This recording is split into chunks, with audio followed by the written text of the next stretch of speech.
ঈশ্বৰটো জবৰদস্তি নকৰে ঈশ্বৰটো মানুহ মন খুলি আহিব দে তাইতো জবৰদস্তি নকৰিব কিতাপি নকৰিব আপুনি ওচৰতে থাকিব তাই পবিত্ৰ আত্মাটো 10 সাল 20 সাল হলিবে আপুনি ওচৰতে বহিব হলি যেতিয়া তোক তুমি দৰ্জা নখুলিব নগুচিব হলি শয়তানটো অলপ মকা গুছিলে জবৰদস্তি গুছি কিনা মানুহকে পাগলা বনাই দিয়ে শয়তানটো ঈশ্বৰ আত্মাটো তাই সদায় মানুহকে ৰেসপেক্ট কৰে মানলা উইল দো মানলা হিউমেন উইল কোৱাটো কি শেলচে কিউ কাঞ্জে তিমিয়ে কি হিন্দু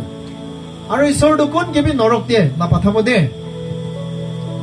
নৰকতে যাব না স্বৰ্গতে যাব ইটোতো আপুনি পৰা ডিসাইড হ'ব ঈশ্বৰ কোন কেবি নৰকতে না পাঠায়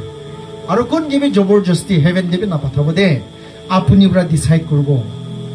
হেভেন যাব না হেল যাব ইটোলা ডিসিশনটো আপুনি লাগা হাতে আছে আপুনি পৰা চুজ কৰিব